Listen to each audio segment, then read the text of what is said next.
just the space for students to learn in, but also the staff to make sure that we can continue to provide the caliber of instruction that they deserve and that they need. And as mentioned, most of this is planned for the west side of the county. So this area of town is going to continue to boom. I'll pause for a moment to say, though, when you look at the next number of slides that will come up, and we talk about where we're building schools right now, most of them are actually on the east side of the county. Some of that has to do with there's some of our oldest schools that still exist. The other part is, you know, that St. Cloud and the Lake Nona area and everything south from there has continued to expand and blossom since even during the recession, to be honest with you, since the recession. So a lot of what we're dealing with now is dealing with the growth that's happened on the east side of the town, and now we're in the planning phase of what we're going to do when we have to deal with the west side of town. School safety and security, I just want to touch on briefly for you. I know it's an important topic for all of us. It always has been, but I know it's even more so at the front of some people's minds as we think about some of the things that have happened tragically, not just in the state of Florida, but across our union. School safety and security has always been of paramount importance to us. I would share with you, we have a phenomenal working relationship with the Sheriff's Office, with the Kissimmee Police Department, and with the St. Cloud Police Department. We continue to work with them on a day-to-day basis, making sure we understand what we need to do at any one of our schools, any one of our campuses or facilities, as well as making sure we're always monitoring what our safety and security protocols look like. I will tell you also, the school board has continued to increase the leadership, if you will, in that space at the district level with making sure we have security personnel that's overseeing everything and auditing what takes place at every single one of our campuses. So that is something that you want to be aware of. As you can imagine, the school board, we don't talk about what our safety plans look like. That would undermine the purpose of them in the first place. But what I want to make sure that you hear from me directly is that student safety is of paramount importance to me. I grew up in our schools, as did Mr. Phelps' kids, as did my kids, and so on, as did maybe some of yours or your grandkids or others that you know and love in the community, and we take that extremely seriously and will continue to. Touch on some of the exciting things that are happening. I know many of you are probably familiar with what was called TECO, the Technical Education Center of Osceola County. It had been branded as that for a number of years. Probably about 3 years ago, we started a pretty robust conversation about rebranding that from a technical center to a technical college, and helping let students know locally that that really is a viable option for them, that if they wanted to go in and receive an education and certification in a specific area, they had a low-cost option right here in their own community that they could be proud of. We ended up going through an entire rebranding process, and the net result of that is that now it is called Osceola Technical College, or OTC. One of the other things was making sure that we expand those programs. So when I was first elected to the school board, there was one, at that time, TECO campus on Simpson Road. But what I knew is that access and transportation was an issue for a number of students. And so we worked as a team back in 2013 to begin to look at how do we expand the footprint and the reach of those programs. And so we partnered with the city of St. Cloud and have leased space from the city that they own to operate a OTech St. Cloud campus. And then we purchased the building, actually in partnership with the county, for 50 cents on the dollar in Poinciana to bring a technical college into the Poinciana community as well. And I say partner with the county because what happened with that is the county had access to a federal community block grant that they were trying to figure out how to expend. It was a $750,000 grant. And I went to them at this point in time back in 2013, knowing that they had the money, they had to spend it, or it was going to revert back to the federal government, and said, why don't we consider Osceola Technical College, TECO at the time, an economic development project for the Poinciana community, which qualified for access to that community block grant. And so as a result, that grant was then awarded, if you will, to the school board, and we were able to purchase that building using that grant, thus reducing our acquisition cost to 50 cents on the dollar. So it's a great example of the partnerships that exist between your governing bodies, both of the county, both the cities, and the school board as well. Projects. As you guys probably know, the voters of Osceola County approved a half-cent sales tax referendum last election cycle. And as a result of that, we have been using that money diligently to make sure that we're doing what needs to happen to bring our projects and our schools across the county up to par. So just some examples in this immediate area. I believe, yeah, this is all the K-8 stuff, as we did some plumbing maintenance and water pressure regulators out of the K-8 school, a roof repair, exterior painting, as well as carpet and flooring replacement at Celebration High School. All of those dollars that are generated from the half-cent sales tax are used for renovation of existing facilities. They're not allowed to be used to create new facilities. And that is an important distinction on how dollars are allocated and how they're restricted when we deal with them as a school board. It's not like just because we get that money, now all of a sudden we can just start building schools. Number one, it doesn't generate enough to do that anyway. But number two, it's restricted, so we don't have the ability to just build schools with this. It has to be used for hardening our schools, security purposes, or for doing renovations in schools. And these are just some examples of the nearly $5 million that have been spent across the county since that referendum has been approved, that's been spent right here in this particular community. We have a number of things that are going on with what we call comprehensive remodels or rebuilds. Is anyone familiar with Michigan Avenue Elementary? No? So a couple in the room. Michigan Avenue is in St. Cloud. It's on Michigan Avenue, as you can imagine. It is actually the oldest functional school in Osceola County right now. I say functional because we do have the Rossi Jeffries facility in St. Cloud as well that isn't operating as a school but an administrative office. So Michigan Avenue is the oldest one, and so we're working through a comprehensive rebuild, on that school, where basically we will be tearing down all of the old structures from the 70s and moving our students next year into brand new facilities on that campus. We're also doing the same thing at Denjon Middle School. Denjon is one of our oldest, actually it is our oldest middle school in the county, and so we're doing the exact same thing as just described there. And then next will be St. Cloud Middle School. St. Cloud actually shares, if you will, a campus with Michigan Avenue. They're right next to one another on one larger tract of land. And so that's really a two-phase project when you look at the entire campus. It starts with Michigan Avenue, and the next phase will be rolling into St. Cloud Middle School.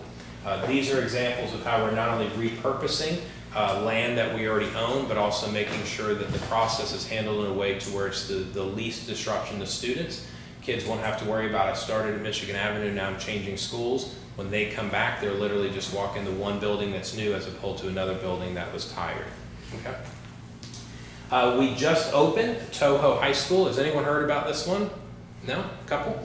Touhou High School is up on Boggy Creek Road, just south of Lake Nona, somewhat near the intersection of Boggy Creek and Narcoossee, if you know that side of town. Very close to the Austin Tyndall athletic fields that the county operates as well. This is a comprehensive high school. We're very proud of this campus. When the school board started this project a number of years ago, we started the way we think every school should be built, but we started what sometimes seems to be backwards to those who have built schools traditionally over the years. And what I mean by that is we didn't say this is what we're building, develop the curriculum, and now go out and hope that the kids can find jobs. We did it the exact opposite. We went to the workforce and held focus groups and conversations and said, what are the needs that you have? And as Medical City and Lake Nona and everything else in the high-tech sector at Neo City continues to evolve, what are the things that we need to be preparing our students for, so that as we work them through the school, they can be prepared to gain those jobs in the future? And so we designed it, in my opinion, the right way going forward, but many times people design the other way, unfortunately. It is also our largest comprehensive high school. It's over 3,000 student stations, so it's a larger school. It's by no means the largest school when you look at other schools, either in Central Florida, across the state, or even in other parts of the country. But for us, it's the largest high school we've ever built. Part of that has to do with efficiencies that we built into the construction of that as well. As you can imagine, if I built 2,200 student stations or 24, that would still leave that 8 or 600 student gap that I have to find somewhere to house them as well, which means I have to then buy land and then build a whole new school for another 2,200, if you will. By doing this, we do get some operational efficiencies and some construction efficiencies that we can leverage. The other thing is that the campus that this is built on is over 70 acres. And that sounds large because it is. It's not designed just to be a high school campus, but actually a high school and a future middle school as well. So the most expensive space that we build on a campus many times is our cafeteria or our kitchen space, more specifically. So what we started doing is, instead of building a kitchen at each campus, instead build one kitchen that can be shared between both campuses, thus reducing our overall costs operationally and again from a capital standpoint, And as we build that new middle school, there'll be 2 totally separate campuses, but the only thing that will connect will be that kitchen so that it can be served out both ways to do 2 different schools.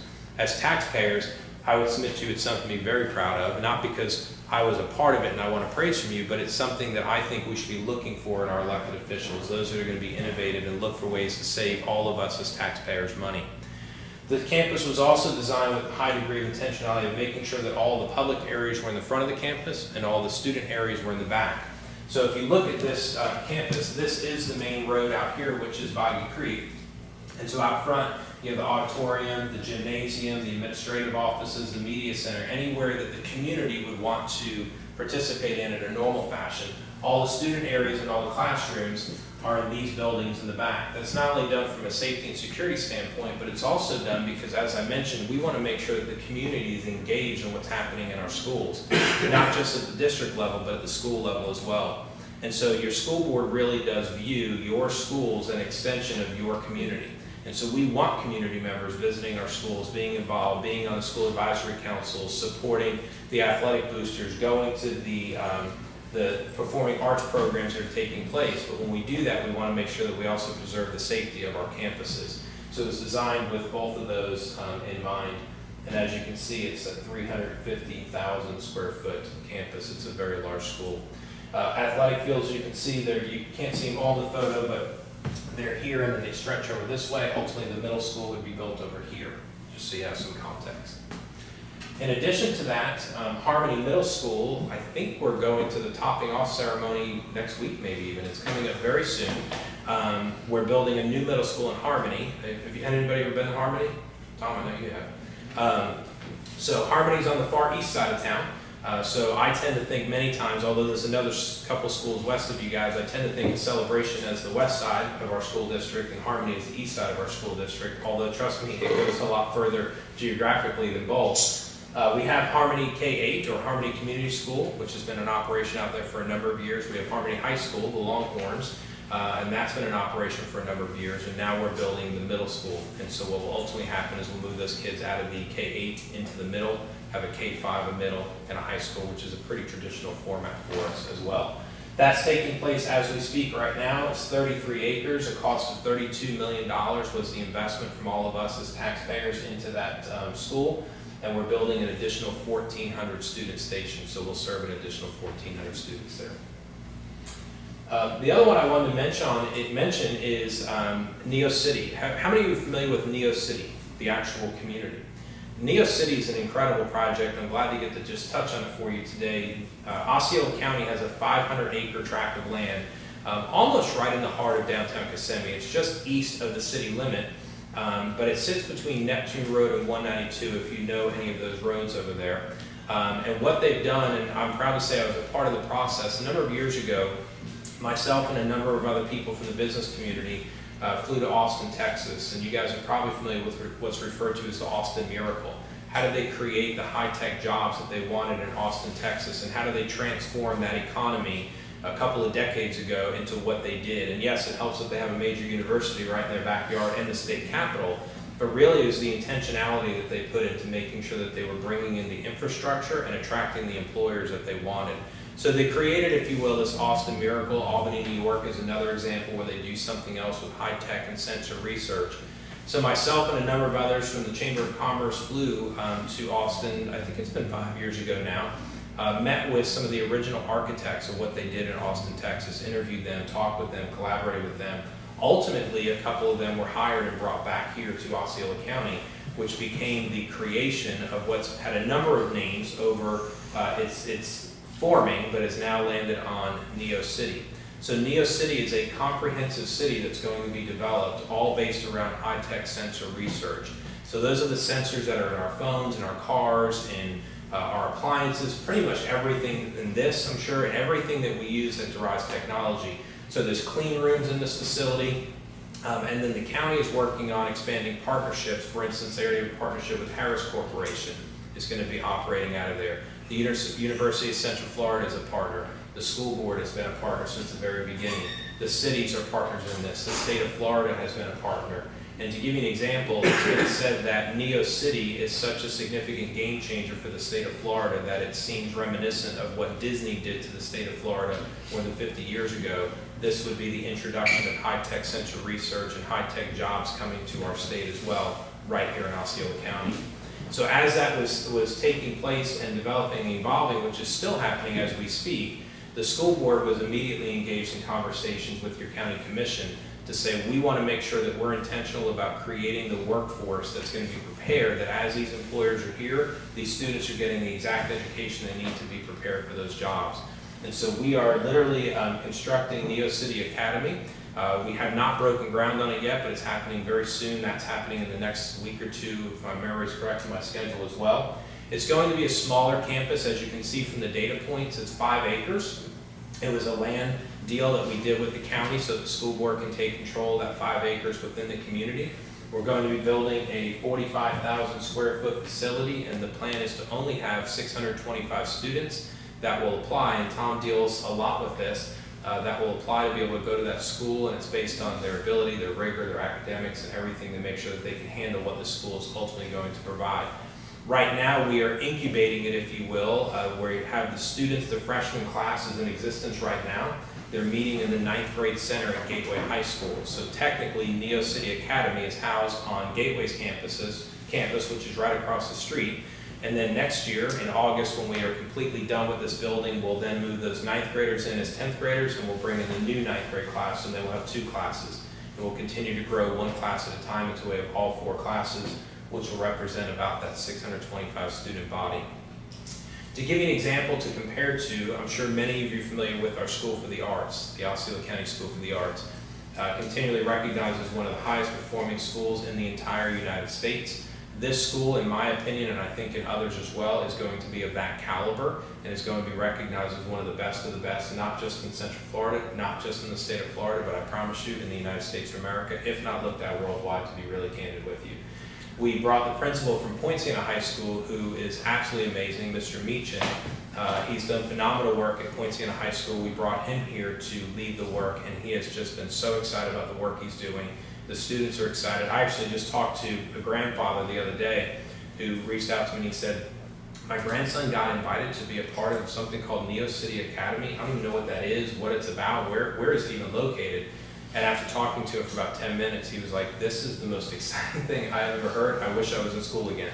So it's going to be a really great thing. And if you know of a student that wants to go there, they can absolutely apply to attend that school and go through our choice process. Let me just touch on that briefly. We are a choice school district. So I philosophically very much believe that parents should be empowered to make choices on what schools they want their students to be able to go to. I have 2 daughters, and I know that Pam and I knew best what was best for our kids. Not the school district, not an elected official per se, not a bureaucracy, but us as parents that were engaged in the day-to-day and the understanding and raising of our daughters. And so we have chosen to be a choice school district, which means although, yes, we do zone kids for schools, we also give students the opportunity to apply to go to a different school in the county if they so choose. And many students take advantage of that opportunity, and they may choose to go to, for instance, Chestnut Elementary in Poinciana has its Chestnut Elementary for science and engineering. Students may choose to go there because of the unique opportunity that's afforded to them at that particular school. School for the Arts has always been an example. And then we have technical academies that exist within each one of our high schools. And so students many times will say they want to go to one of those CTE programs that exist at one of our high schools as well, including Celebration, and the IB program here at Celebration High would be another example of that. Last, I just want to touch on is Celebration Highland Village. I imagine you guys have all heard about this one. When I was chairman of the school board, there was two terms in a row that I was chairman, and the conversation at that point started up about what we were going to do about dealing with the growth we were anticipating in the west side of town. And some of you may have been part of that conversation. I know some of the people in here that I personally know were. The school board, in fact, Mr. Phelps and I worked a lot together back then on this. We were really trying to explore what is going to be the right fit for us as we think about how do we deal with growth on the west side of the county. And of course, things got a little squirrely, I would say, where people all of a sudden thought that we were just going to start building anything and everything anywhere, including, as you probably know, the school board owns all the property where the youth fields are in Celebration behind the school. And everyone thought just because an idea had come up that, oh, well, we have this property as well, should we look at maybe building a middle school in Celebration? And then the whole community was like, what are you doing? You need to talk to us. And so I was like, we will talk to you, don't worry, that continues to happen. I know Mr. Phelps, you came out to a number of the community meetings, I believe, back then as well. Well, part of that had to do with the idea that we knew Celebration Island Village was going to be developed at some point. Those talks were in play, but it was also about making sure we had the land to deal with the growth that not only is that going to create, but all the other growth around this area creates. Well, I think you'll all be happy to know that what we're doing now is moving forward with building a nearly 1,000 student station school, which will be a K-5 school on 10 acres that's going to be set apart for us in Celebration Island Village. Nothing has happened with that yet. We haven't started designing the school. We don't have really control of the land yet. There's a lot of moving parts that still have to come together before that happens. But you can see that our projection is that we'll begin construction of that almost 1 year from today. And so you guys will be engaged in that conversation, be aware of what we're doing with that. But that's going to be another exciting opportunity for the Celebration community to have another great asset right here serving the needs of the Celebration kids. We're very excited about what that means for all of us. I just want to touch on a few things as I wrap up. Community influence is incredibly important. When you look at our school board, one of the things that I think is a tremendous blessing, although we're all responsible for everything and we're all keyed in on everything, we all also have areas that are of really particular importance. So before I was on the school board, I was always engaged with the school district as a parent and as a business partner. I was the chairperson of a number of school advisory councils. I served as a business partner in school advisory councils. The former superintendent, Mr. Muse, used to tap me to come in and help and have conversations as a community leader about the strategic plan of the school district and where is it we're going. I sure let's say that exactly what I described about myself, whether it's as a parent or as a community stakeholder or as a business owner, that's exactly what we want to happen over and over and over again with our citizens. And so community influence is something that's incredibly important. And it's not just working with our citizens, but also making sure we have strong partnerships in place with our other electeds. And what I mean by that, it's not even just the City of Kissimmee, City of St. Cloud, Osceola County. It's with our legislature, it's with the U.S. Congress, it's also working with our water authority, our utility providers, everybody that has an impact on the decisions that are made in our community. This is an area of particular importance and passion for me because I understand that the more the community is invested, the more the community is engaged, the better work we all do, the higher level of accountability we all bring to the equation, and thus the better results we ultimately generate, not just for our residents, but also for our students. So this is incredibly important for all of us. And then the last thing is customer service. Is the school board and the superintendent have been very intentional about saying that we want each one of you, when you walk onto any one of our campuses, to be treated with the type of customer service that we would expect anywhere else where we're going to provide or be receiving some type of service or product. And so we expect that when you walk onto a campus that you're greeted properly, you're treated properly, that there's dignity and respect. I would ask from you to our staff, but also from our staff to you. And we believe that in doing that, it creates the type of connection that we ultimately really want with all of our stakeholders, not just our kids and our parents, but everybody throughout the community, so they all feel like they're valued and a part of the decision-making process that's taking place. So red carpet customer service is something that we've been very intentional about. We'll continue to be. I'm proud to say we're doing great work in that area. Of course, we have a lot of human beings that work for us, and so human beings sometimes act or react differently than we might want them to. But anytime somebody does or says something that we don't agree that aligns with that overall philosophy, the leadership team is very tactful, very responsive, and making sure they reach out to them and say, please make sure this is how we want to conduct ourselves as an organization, this community, to engage with our key stakeholders.